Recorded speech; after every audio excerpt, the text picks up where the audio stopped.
السلام علیکم حضور، کیسے ہیں؟ السلام علیکم سر. علیکم السلام ورحمۃ اللہ. کیسے ہیں؟ خیریت سے ہیں؟ دعا الحمدللہ سر. پروفیسر جاوید سر. ہاں، کیسے ہیں؟ خیریت سے ہیں سائیں؟ ٹھیک ہیں آپ؟ دعا الحمدللہ. اللہ آپ کو جی عزت. سر، ایک ریکویسٹ کرنی تھی. جی جناب. پھر سوال سر، یہ جو آتے ہیں یہ لوگ وہی ریپیٹیشن ہو رہی ہے. کافی پروگرام بھی ہو چکے ہیں آپ کی طرف سے. جی سر. تو یہ بڑے بڑے ذاکر 3-4 لوگ تھے. یہ زرق نقوی تھا، حسنین کاظمی، یہ آئے تھے پروگرام. یہ بھی وہی باتیں کر کے چلے گئے. اب ان کے جو چاہنے والے وہ آ رہے ہیں تو ریپیٹیشن ہو رہی ہے کافی. دلائل کوئی نیا نہیں آ رہا ہے. بالکل واضح پروگرام ہو چکے ہیں. جی سر. وہ کوشش کریں ان کو تھوڑا شارٹ کریں کہ اگر نئی چیز نہیں ہے تو ان کو تھوڑا لمیٹڈ کر دے تو مہربانی ہوگی. صحیح فرما رہے ہیں، بالکل صحیح فرما رہے ہیں. دلیل ان کے پاس وہی، ان کا چارج ختم ہے ان لوگوں کا. نئی بات کوئی نہیں ہے. 2+2=4 ہوتے ہیں، 5 نہیں ہو سکتے. اب یہ کوشش کریں 5 بنانے کی. کچھ بھی نہیں ان کے پاس. کوئی نئی چیز لائیں تو ٹھیک ہے، وہ آپ قبول کرے تاکہ ہم بھی وہ جو نا محظوظ ہوں، ہمیں بھی کوئی فائدہ ہو. ٹھیک ہے سر. اچھا سر، میرے 1-2 کوشچنس ہیں. جی سر. سر یہ کوشچن تھا کہ جو ہم درود پڑھتے ہیں، صلوات پڑھتے ہیں، تو صلوات کا جو روٹ ورڈ ہے سل ہے، اور صلوات اور صلات ایک ہی روٹ ورڈ سے ہے. جی جی ٹھیک ہے نا سر. جی جی. ایک کے معنی ہم کرتے ہیں نماز، ایک کے کرتے ہیں درود. وہ بھی فارسی ہے میرے خیال میں. دونوں ورڈز فارسی ہیں. تو یہ ان کی عربی ایکچوئل میننگ کیا ہے یہ روٹ ورڈ کی؟ اور دوسرا سر، اللہ ہم کا ڈسکس آپ نے کیا تھا ایک چانڈیو صاحب کے ساتھ. وہ تھوڑی اللہ ہم ورڈ کے بارے میں بھی تھوڑی اگر زیادہ اس کی ڈیٹیل مل جائے، اس کی معنی کیا ہے؟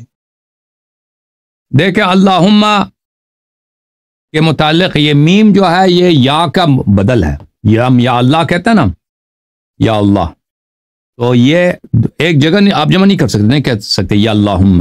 یہ نہیں ہے. یا تو اللہم کہیں گے یا اللہ کہیں گے. ان میں سے ایک کو کہیں گے. یہ اللہم اس یا کی بدل ہے. اور یہ امہ اس کا اصل کیا ہے؟ تو بہت سارے عرب ادبا نے یہی کہا ہے کہ یہ عبرانی زبان میں یا سریانی، ابھی مجھے یاد نہیں پڑتا، یہ آمین کو کہ اے اللہ قبول فرما. آمین جو ہے، جب ہم کہتے ہیں کوئی دعا کرتے ہیں تو کہتے ہیں الہ آمین. آمین کا مطلب ہے قبول فرما. تو یہ اس کا جڑ وہاں سے ہے.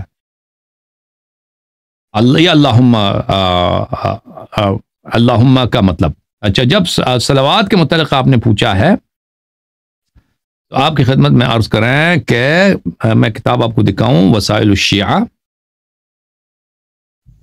الشیعہ کی طرف.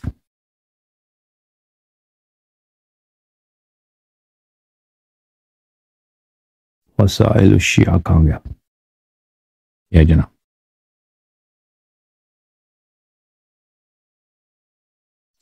میرے محترم ناظرین، یہ کتاب ہے وسائل الشیعہ فی تحصیل مسائل الشریعہ، جلد نمبر 7، شیخ حر عاملی رحمۃ اللہ علیہ کی کتاب. یہاں پر میں آپ کو لے کے چلتا ہوں صفحہ نمبر 196 میں، 191 196 میں.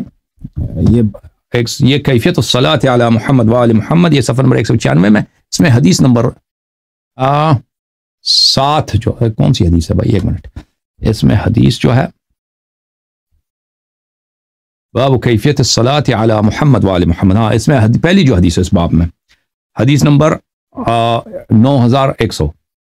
اس میں یہ ہے کہ روایت کن سے ہے؟ ایک منٹ بھائی. روایت ہے ہمارے آقا، ہمارے سید حضرت امام جعفر صادق علیہ السلام سے کہ میں نے اس آیت کے متعلق پوچھا، ان اللہ و ملائکتہ یصلون علی النبی. اللہ اور ملائکہ درود بھیجتے ہیں نبی صلی اللہ علیہ وسلم پر. یا ایھا الذین آمنوا صلوا علیہ وسلموا تسلیما. اے لوگو جو ایمان لائے ہو، تم بھی صلوات بھیجو. فقال الصلاۃ من اللہ عز وجل رحمہ. جب ہم صلوات کہتے ہیں نا، اللہ یصلی، اللہ نبی صلی اللہ علیہ وسلم، ان اللہ و ملائکتہ یصلون، اللہ صلوات کرتا ہے.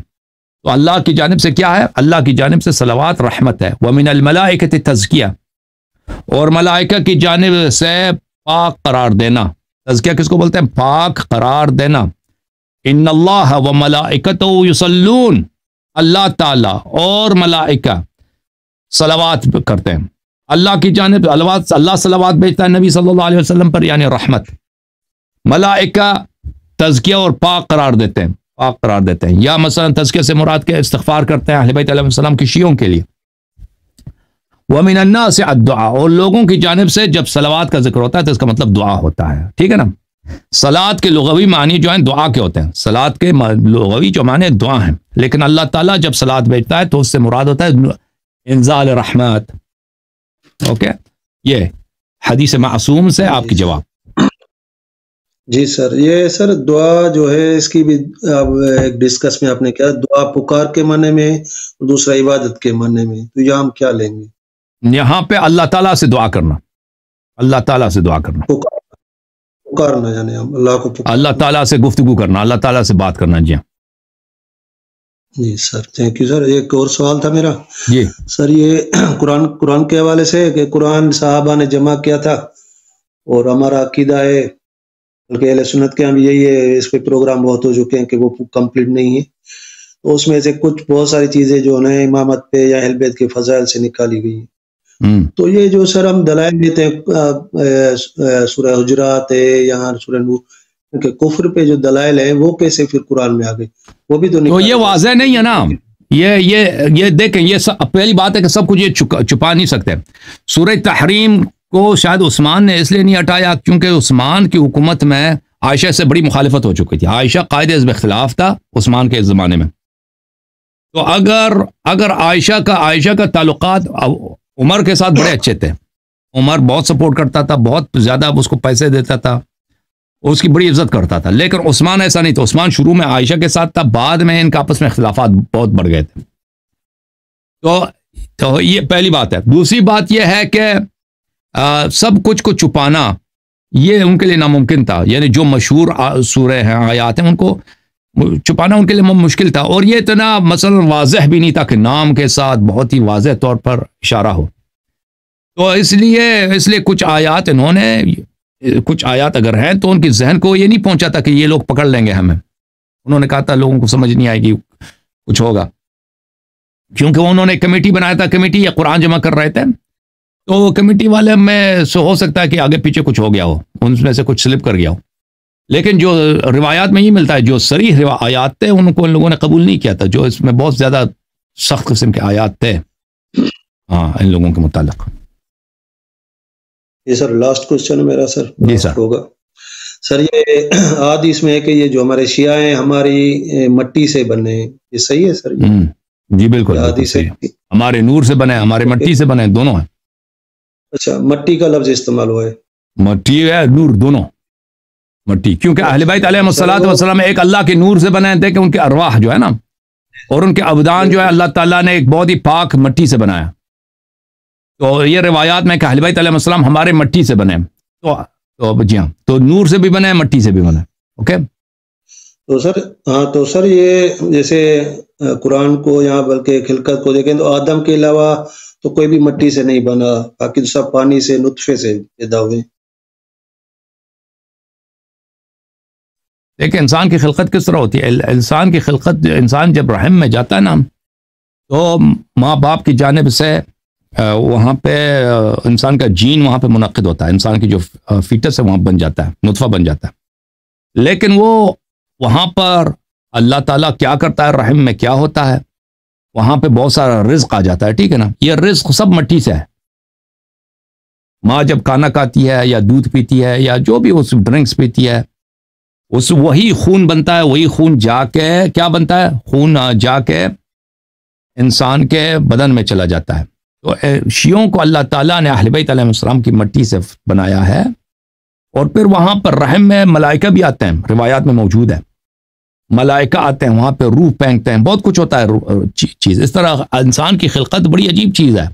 یہ کہنا کہ انسان کے سب مواد، انسان کی خلقت کے مواد جو انگریڈینٹس ہیں وہ صرف اور صرف ماں کے انڈے سے اور باپ کے پانی سے ہے، اور جو وہ عورت کھاتی ہے یہی ہے. اس کی کوئی نہ شرعی دلیل ہے اور نہ کوئی سائنٹیفک دلیل ہے. ہو سکتا ہے کہ وہاں پہ بہت کچھ آتا ہو، ٹھیک ہے نا، ملائکہ لے کے آتے ہیں وہ روایات میں موجود ہے، جب انسان ماں کے پیٹ میں ہوتا ہے تو ملائکہ آتے ہیں، ملائکہ ادھر اس کے ماتھے میں لکھتے ہیں شقی لکھتے ہیں یا جو بھی سعید لکھتے ہیں، رزق لکھتے ہیں وغیرہ وغیرہ لکھتے ہیں، اور اللہ تعالیٰ کی جانب سے وہ بہت سارے کام کرتے ہیں. تو اس وقت ہو سکتا ہے وہاں پر ملائکہ مٹی بھی لاتے ہوں گے، کوئی مواد بھی لاتے ہوں گے، جو شیعہ ہے اس کو ملاتے ہوں گے اس مواد سے جو اہل بیت علیہ السلام کی طینت سے ہے، ٹھیک ہے نا. تو انسان کی جو خلقت ہے یہ تو فزیولوجی یہ تو بہت ہی پیچیدہ ہے، بہت ہی پیچیدہ. آپ خود ابھی دیکھا میتھ کے پروفیسر ہیں، ابھی جو فزکس میں ایک بہت بڑا تھیوری ہے اس کا بلیک میٹر کا، کہ دنیا میں بلیک میٹر ہے. ہاں بلیک ہولز اور ہے، بلیک میٹر اور ہے. بلیک میٹر کیا کس کو بولتے ہیں؟ کہ یہ جو فزسسٹ ہیں وہ کہتے ہیں کہ دنیا میں آپ کو جتنے چیزیں نظر آ رہی ہیں، مثلا ابھی میں اور آپ گفتگو کر رہے ہیں، یہ کمرہ ہے، کیمرہ ہے، بھائی لائٹ وغیرہ ہے، یہ دیکھیں نا یہ جو چیزیں نظر آ رہی ہے بہت دنیا کا بہت ہی جو چیزیں ہمیں چھوٹا حصہ ہے. اس کے علاوہ ایک ایسا میٹر ہے دنیا میں جو بلیک ہے، اس کا کوئی اثر نہیں ہے، نہ ہم اس کو سونگھ سکتے ہیں، نہ دیکھ سکتے ہیں، نہ لیب میں آپ اس کو مائکروسکوپ یا الیکٹرانک مائکروسکوپ کے نیچے دیکھ سکتے ہیں، اس کو ہم نہیں دیکھ سکتے، لیکن وہ موجود ہے. اس کے اثرات کے بنا پر وہ یہ بہت ہی ایڈوانس فزکس میں کہتے ہیں کہ اس کے اثرات ہیں، دیکھیں. اور وہ 90% to 98% دنیا کو اس نے بھر دیا ہے، بلیک میٹر نے بھر دیا، جس کو ہم نہ اس کو ہم دیکھ سکتے ہیں، نہ سونگھ سکتے ہیں، نہ سن سکتے ہیں، نہ ٹچ کر سکتے ہیں، کچھ بھی نہیں. وہ اس کو مائکروسکوپ میں بھی نہیں دیکھ سکتے، اور لیکن اس کے اثرات ہیں. دنیا میں ایسی چیزیں واقع ہوتی ہیں جو فزیکل دنیا ہے ہمارے سامنے نا، جو چیزیں کو ہم دیکھتے ہیں ان کی وجہ سے نہیں ہے. تو اس کا پتہ چلتا ہے کہ اس کے علاوہ اور ایک اور میٹر ہے کہ وہ اثر انداز کر دیتے. وہ تو بہت ہی ایڈوانس تھیوری ہے. دیکھیں کہ دنیا کے 98% کو، دنیا کے جو 98% ہے چیزیں ہیں جو ہمارے فزیکل دنیا میں ہے، وہ روحانی دنیا کے بعد نہیں، ابھی فزیکل دنیا، اس کو ہم نہ دیکھ سکتے ہیں، نہ چھو سکتے ہیں، نہ سن سکتے ہیں. اس میں کیا چیزیں ہیں، کیا مخلوقات ہیں، اس میں کیا اللہ جانتا ہے، اس کو تو کوئی نہیں جانتا، ٹھیک ہے نا. تو ابھی انسان کی جو خلقت ہے یہ اتنا پیچیدہ ہے، اللہ جانتا ہے. ایک ایمبریو کا یا ایک سیل کا اگر کوئی بایولوجی پڑھنا چاہے نا، اب سیل کتنا، دیکھ ہم ہائی اسکول وغیرہ میں جب تھے نا تو اس میں سیل وغیرہ پڑھتے تھے، ہمیں اس کا اتنا اندازہ نہیں تھا کہ ہم اس کو زیادہ دیا. ہم تو صرف وہ امتحان پاس کرنے کے لیے، وہ لوگ ہائی اسکول میں جو پڑھتے ہیں نا امتحان پاس کرنے کے لیے پڑھتے ہیں. لیکن انسان اگر اس میں دقت کرے، اس میں غور کرے، ہم نے بعد میں جو دوبارہ ہم نے بہت سالوں کے بعد دوبارہ وہ سیل جو کی بایولوجی ہے اس کو پڑھنا شروع کر دیا تو انسان حیران رہتا ہے بھائی کتنا ریسرچ ہے اس میں، کتنا ریسرچ ہے. اور ابھی تک کوئی نہیں کہہ سکتا کہ ہمارے پاس ایک سیل اس کے سب اسرار ہمارے پاس موجود ہیں، نہیں.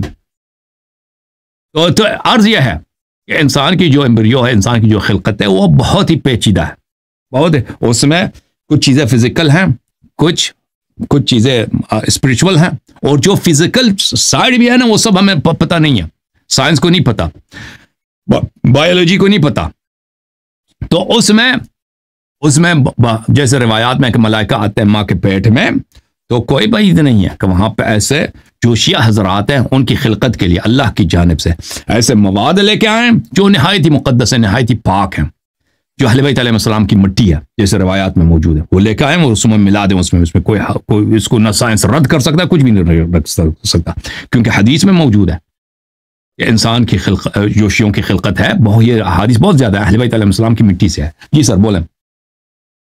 سر اس پہ کراس کوشچن ہے میرا.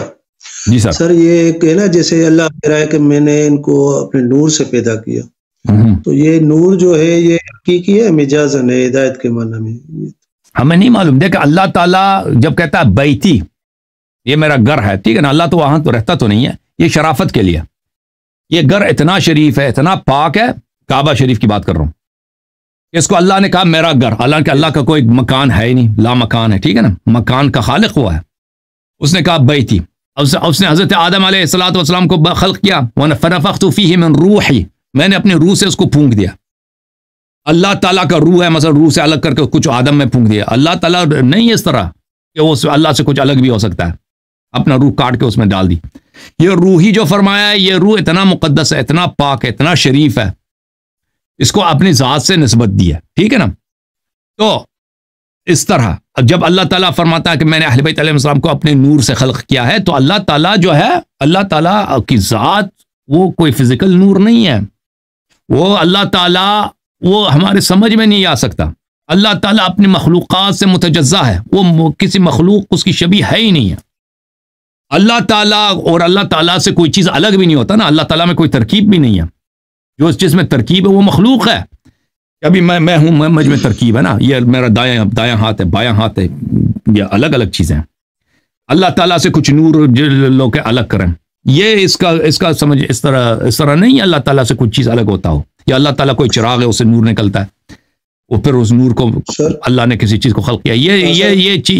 یہ چیزیں اس طرح اللہ تعالیٰ کے متعلق یہ تصورات باطل ہیں۔ تو اللہ تعالیٰ نے جس نور سے خلق کیا ہے اہل بیت علیہ السلام کو، پہلی بات ہے جس مادے سے خلق کیا ہے وہ بڑا ہی شریف مادہ ہے دنیا میں، فزیکل دنیا میں جب ہم دیکھتے ہیں جسمانی دنیا میں سب سے شریف، سب سے پاک کیا مادہ ہے؟ نور کا مادہ ہے، ٹھیک ہے نا؟ اس مادے سے خلق کیا وہ نور ہے، پر وہ نور اتنا شریف، ہر طرح کا نور نہیں ہے، وہ نور اتنا شریف ہے کہ اللہ تعالیٰ نے اپنے ذات سے اس کو نسبت دی ہے، یہ شرافت ظاہر کرنے کے لیے کہ ان کو ہم نے جس مادے سے اہل بیت علیہ السلام کو بنایا ہے وہ آپ کی سمجھ میں نہیں آ سکتا، وہ نہایت ہی پاک، نہایت ہی طاہر ہے۔ اللہ تعالیٰ اس طرح کا نور نہیں ہے کہ اس کے نور میں کوئی ترکیب ہے۔ اللہ تعالیٰ اللہ نور السماوات والارض، یہ قرآن مجید کی آیت ہے، وہ اس طرح فزیکل نور نہیں ہے جیسے چراغ کا نور ہے۔ یہ اس کا مطلب اللہ تعالیٰ زمین و آسمان کا ہادی، ہدایت دینے والا ہے، سمجھ میں آئی نا بات آپ کو؟